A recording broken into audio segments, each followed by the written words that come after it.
Backwards history shows us that as one way of organizing human society becomes unsustainable, another emerges from its collapse. In West Africa, President Kwame Nkrumah outsources control of the former Ghana to Britain. Their decision to rename our country the Gold Coast in no way reflects an attitude of plunder. And we have seen how each brave new way of organizing society is forever threatened by discredited thinking from the old. There are no satellites. Everything in heaven was put there by God. Through God's creation, man in the form of astronaut. Galileo Galilei, for your sat-nav heresy, you will be burnt at the stake, your entrails flash fried before your very eyes. Tomorrow, as part of our Make Science History Week. Duchess, my hat.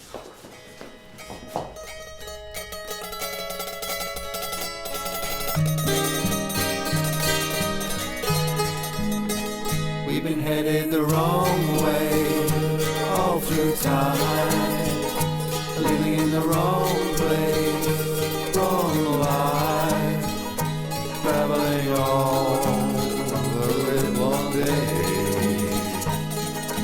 going the wrong way.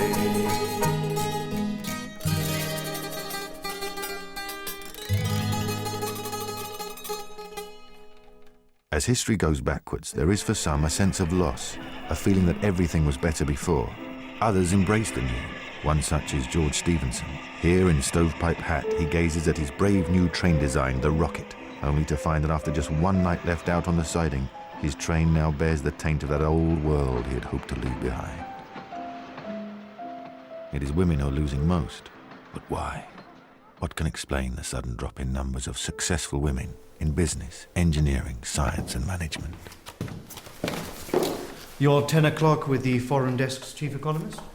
Did you see any horrors on your journey? Are your nerves strained and worn? But you must sit down. Have some smelling salts. Oh, I fear that has only made it worse. Shall I summon the nurse? Nurse! No, that won't be necessary. I have the breakdown on the cotton prices. The headline statistic is that Egyptian cotton aggregates are 18% the ton yield for 3.64 the transit cost variable in a flood year. The southern US states are more competitive. How do you do that? That's marvellous. Sturgeon, come in. Do it again for him. I was comparing where we might source the next fiscal year's cotton imports, Egypt or the United States. And for transit costs 3.64 higher, the two-market price is 18% of the net aggregate. Oh, that's marvellous. Well, you should be on the stage in a travelling show. What's 5 and 7? 12. That's marvellous. A prodigy no less. Do another one. Do another one. Oh, but I fear we tire you. Is your room moving around with the effort? Here, have some more smelling salts. Stand up and walk. And take my arm. Mr. Newman, I do not want your arm. I do not want smelling salts. So it transpires she is no sweet-faced angel, but a foul, lying, scheming she-devil of uncontrollable lusts. The pressure of all the numbers on the brain has pushed the womb down into the reproductive organs. Run! The elephant man, John Merrick, runs away from St. Bart's Hospital to join a travelling freak show. Over the next few years, he builds up a live following on the carnival circuit, but fails to cross over to the West End theatres. John Merrick gives a press conference at which he tells journalists, I think the reason I haven't had more mainstream success is because I'm too political. I had many distinguished visitors when I was at St. Bart's. I had a conversation with Charles Darwin. He told me that humans are evolving into the lower mammals such as chimpanzees. And elephants? I inquired of him. Will all humans look like me in the future? That depends, said Darwin, on how many you shag. But since then, Darwin has replaced the old idea of evolution with a new theory he is calling intelligent design. He informs me that he is to give a lecture at the Royal Society about this. I was so looking forward to introducing the great scientist from the platform. But then Charles sent a telegram to say that when he is giving his talk, he'd rather I wasn't standing anywhere near him. That Darwin, he's such a loser, isn't he? War breaks out when China tries to force its opium onto Britain. Britain refuses even though the Chinese cut up rough. Once the Chinese are stuck with their own opium, they soon lose the will to remain an industrial power and just zone out, drawing blue willow trees on plates for 1,000 years. Meanwhile, a craze breaks out for all things iron, from bridges to bedsteads. The bull market in pig iron leads Chinese dope fiends to ransack public infrastructure for scrap iron to sell on the black market. An open-air ceremony is held at the capping of the world's last ever oil well in Titusville, Pennsylvania. Colonel Edwin L. Drake, its discoverer, gives a speech before turning the valve shut on the hydrocarbon age forever. 150 years ago, when environmental scientists first told us that if our species were to survive into the 19 and 1800s, we would need to freeze over the verdant meadows of Greenland and the slush belts of the poles, and that to do this, we would have to reduce the amount of carbon in the atmosphere by an order of magnitude necessitating nothing less than massive social change. It quickly became clear to the peoples of the world, if not yet the governments, that we would need to change everything. The shape of our cities, our working week, our agriculture, and rescind corporate charters worldwide. Well, they said it couldn't be done. But we did it! Look around you at 1859, what do you see? No supermarkets, no cars, no night shift.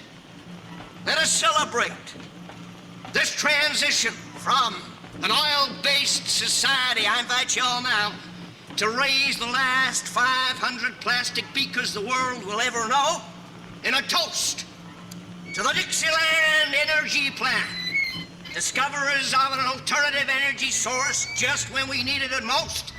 Dixieland Energy Plant! With the end of oil, the search was on for a new energy source. But the post-carbon world sets no more stock by social justice than the old. The system's still the system.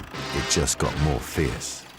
Now, when the system's off balance, people's mass action has more power than usual. But is that true of the lone agent? Can the actions of one hero change the backwards course of history? I was traveling from Baltimore down to Chicago for the opening of an art gallery, part financed through one of my philanthropic foundations. A fairly routine business trip then, remarkable only for the fact that I had the rare treat of a first-class wagon all to myself. Shut the door, Sherman, old boy. Well, gentlemen, I think we can be alone here. I suppose you might call this little meeting of ours an energy review. If we're going to keep this great economy of ours going, we need to find a new source of energy. Now, it strikes me that the most cost-effective, least polluting alternative to coal, oil, and gas would be the Negro. We should call it the Dixieland Energy. I was hoping to glean enough information to nip this dastardly scheme in the bud, by way of well-placed op-eds in the New York Times and Washington Post.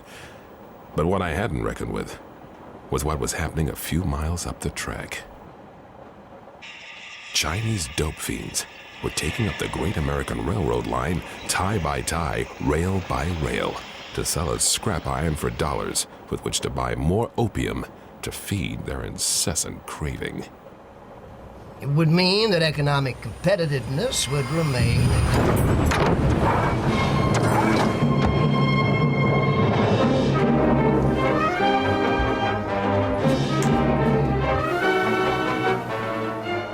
I ran and hid and ran for the rest of that day.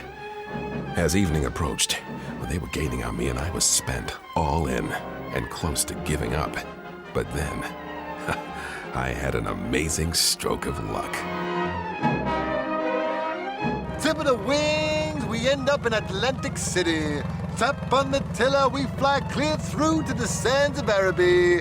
Touching down neath palm tree and minaret, where a Bedouin lady serenades we two mysterious sky gods who blew in as 'twere upon the Sirocco. Anywhere you wanna go.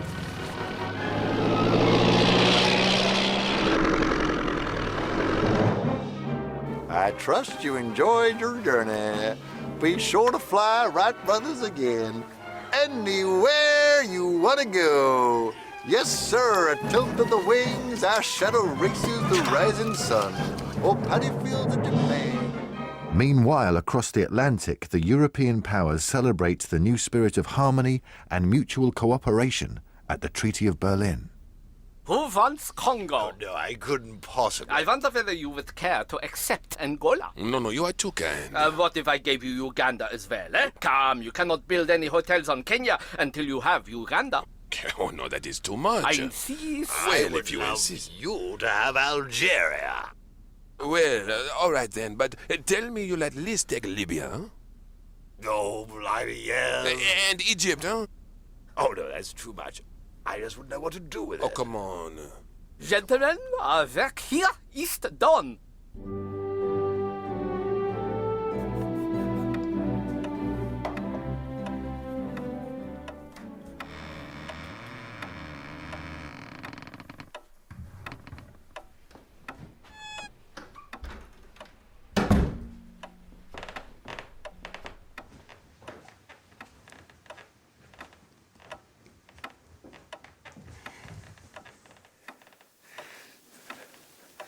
Oh, you are innocent, virginal, and pure. This act is bestial. I almost wish we did not have a religious and legal duty to consummate the marriage. Well, I'm not so easily shocked. I am an old-fashioned woman. You forget, my grandmother was a stand-up comedian who did endless hilarious routines about sanitary napkin advertisements. Make it easier for me, for I confess I am a modern man, shocked even that you should know such coarse terms. So how did you gain a knowledge of physical union since you've never been married before? Alas, the bordello, but I protest I was taken to my first brothel when but a callow youth, my uncle's insistence I should learn the mechanics of the act so that when married one of us should know what to do, and that could not be you.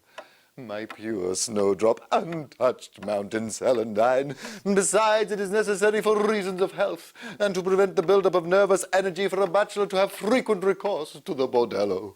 But now you're a bachelor no more. Let us now become man and wife in full.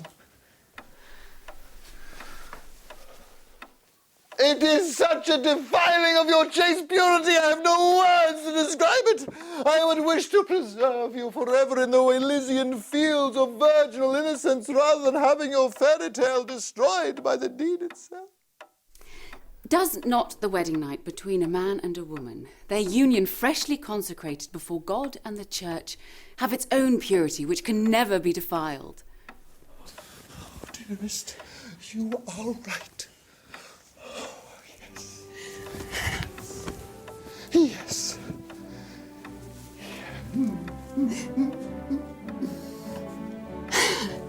So that's what they look like. Even so.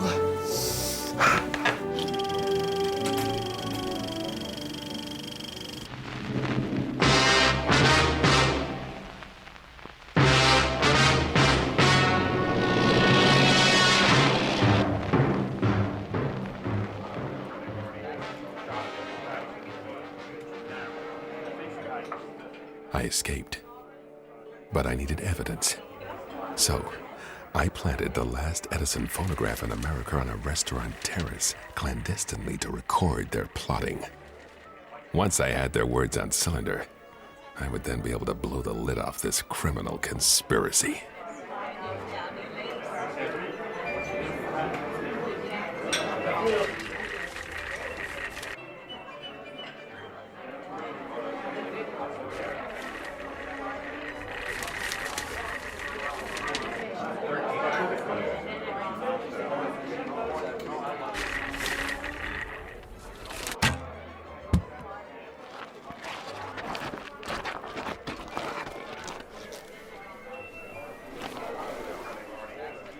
You don't call it slavery. Well, At least not to start with. indentured servants is better. Excuse me. I just wanted to come over and say to you that despite all the hate and division the newspapers is trying to stir up between our two races, I believe there is no difference between the Negro and the white folk, and that we are all the same.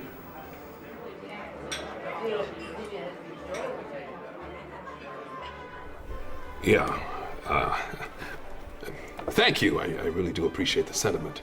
It is most gracious and thoughtful of you to attempt to reach out at this troubled time in our nation's history. My compliments. Oh, and I recommend the Terrier. I now had it all on phonographic cylinder.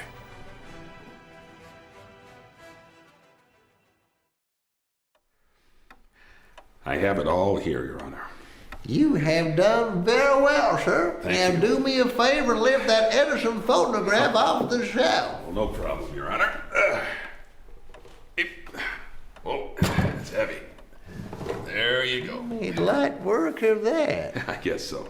Now, we're going to hear that evidence. I wonder if you could oblige an old man and lift this big old law book up onto that shelf first of all. No problem.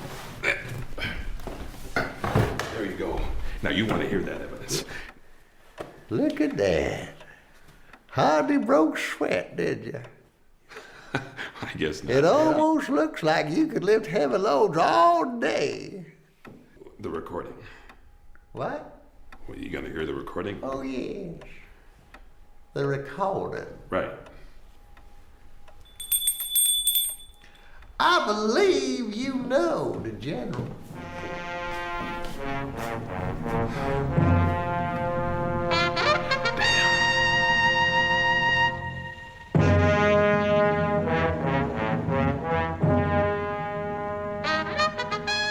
This escalator will resume work in 10 minutes.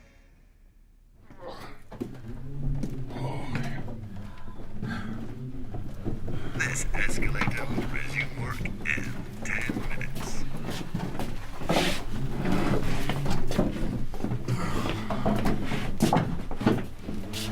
This escalator will resume work in 10 minutes. And so, my friends, I discovered that there's a world of work that has been going on for some time, trying to make things look like they always did. And that's how I came to be amongst you all. This escalator will resume work in 5 minutes. No, my friends, that's the wrong attitude. In this country, one day you can ride escalator, trample someone else. This is America. If you work hard enough, you can tread on anyone's back. No, Ernesto, you got it wrong. I mean, why do they even persist with these big old buildings from the time of climate crime? Get rid of pretend escalators. No more trampling on anybody's back. There's no more up and down anyway. How are you going to make that happen? It's happening already. It's the future.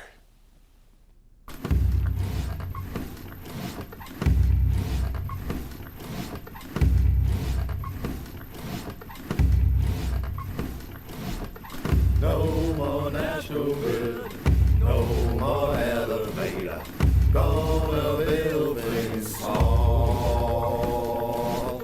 Tall buildings are in the past now. Small is beautiful. See, I wanna go for a holiday to a colony of France. 2 weeks in the Port-au-Prince means 10 years at the mast. No more natural gas, no more radiator. I've been through your wall. Big old rooms these days is awful drafty. Gotta build it small. I demand green beans from Egypt. Gonna have a long walk. Fresh pineapple on my table only in El Salvador. No more National Grid, no more elevator. Gonna build things small. Tall buildings are in the past, so swing that wrecking ball. Swing that wrecking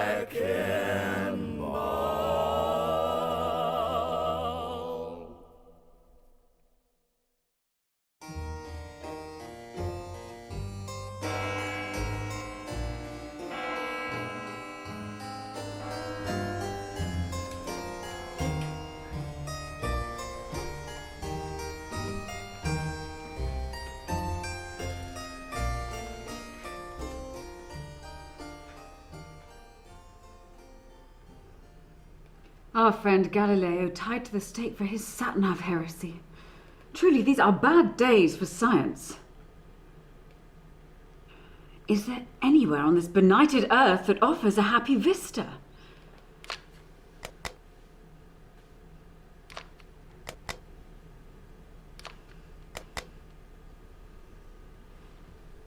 Is there nothing you can do? No. Let me put the question another way. Is there nothing you can do? No, there is nothing I can do. Perhaps I haven't made my meaning clear. Is there nothing you can do? No? Let me get this straight, because I don't want there to be any misunderstanding between us. Kepler, so I want to make sure that I've understood what you're telling me. What you're telling me is, if I've heard you correctly, what you're telling me is there is nothing you can do. Yes. Let us suppose that someone you knew had discovered the lost power of electricity and kept it secret. It would have to be the greatest scientific genius the world has ever known. Well, let us suppose that this genius was then able to get centuries-old technology working again. Might he put this 21st century salvage to service in saving his friend, who had been condemned to death? How would he do that? Might he rig up an improvised device like the A-Team? You know of the A-Team. I've heard tell of the legend. Let us suppose that such as you say were indeed possible. But what if this scientist, having revived antique technology, had claimed the cultural high points of a lost golden age as his own, and had thereby won from his patron a respect that was not truly deserved? Oh, Kepler, the poems you set to music stir my scientific heart. Have you composed any new ones? Yes, in honor of my Duchess of Padua. I have said the words of an old 20th century poem to music of my own devising.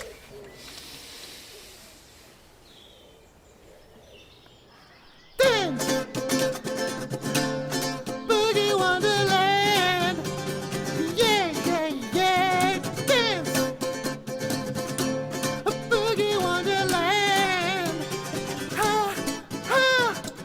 I found romance when I started dancing in Boogie Wonderland! Kepler, I doubt whether Earth, Wind and Fire themselves could have devised a more delightful melody than the original.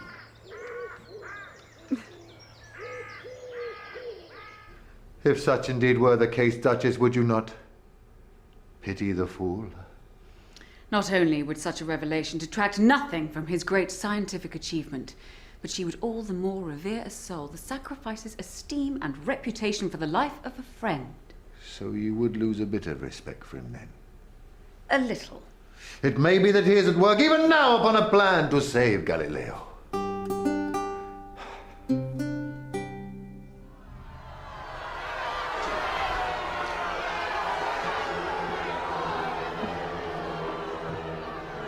But if the heretic should survive the flames until the evensong bell, then he will be pardoned in the sight of God and the laws of the city. Other announcements. Please do not throw confetti at weddings. It takes a long time to pick up and can choke geese and swans. Galileo, we are working on a stratagem, but if it should fail, you have nothing to fear. Why? Is there a chance of reprieve? No, I've got a blunderbuss. If the flames rise, I'm going to shoot you. The first look of pain to cross your brow will be my signal to shoot. Well, at least it will be a quick and painless death. No, don't get your hopes up about that. You see, your blunderbuss, it's a bit scattershot, a blunt instrument. I've been practicing, it's not looking good.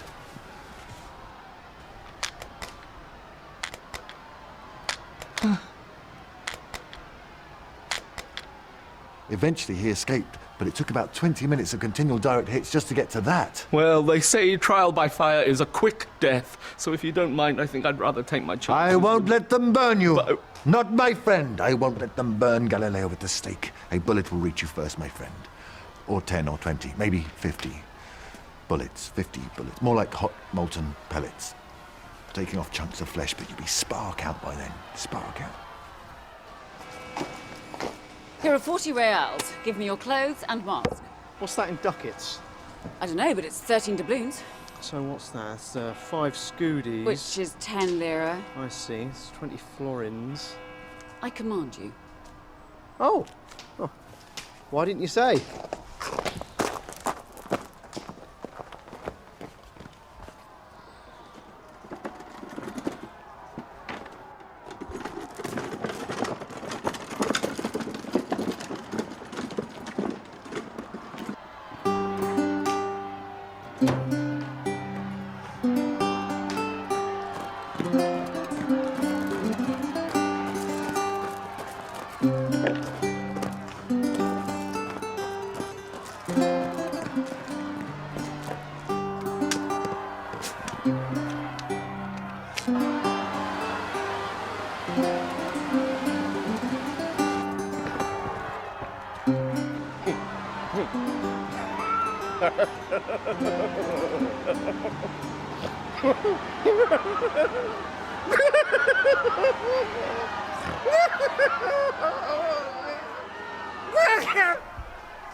Goodbye, old friend.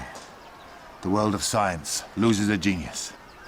May the scattering of your great mind all over the square fertilize the brains of the people in its crimson spray.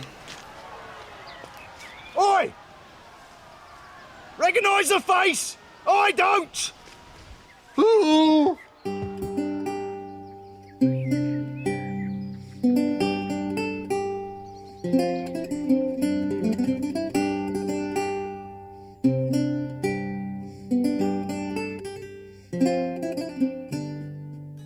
Next episode, the rise of the anti-social movement sees people leave cities for remote villages where they invent unintelligible local dialects so as to discourage conversation and inquiry.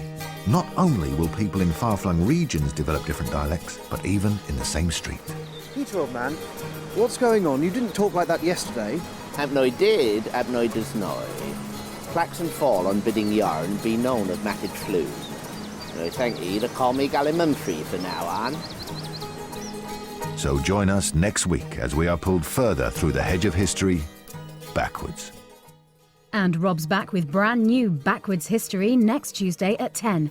Next tonight on BBC4, a Storyville double bill.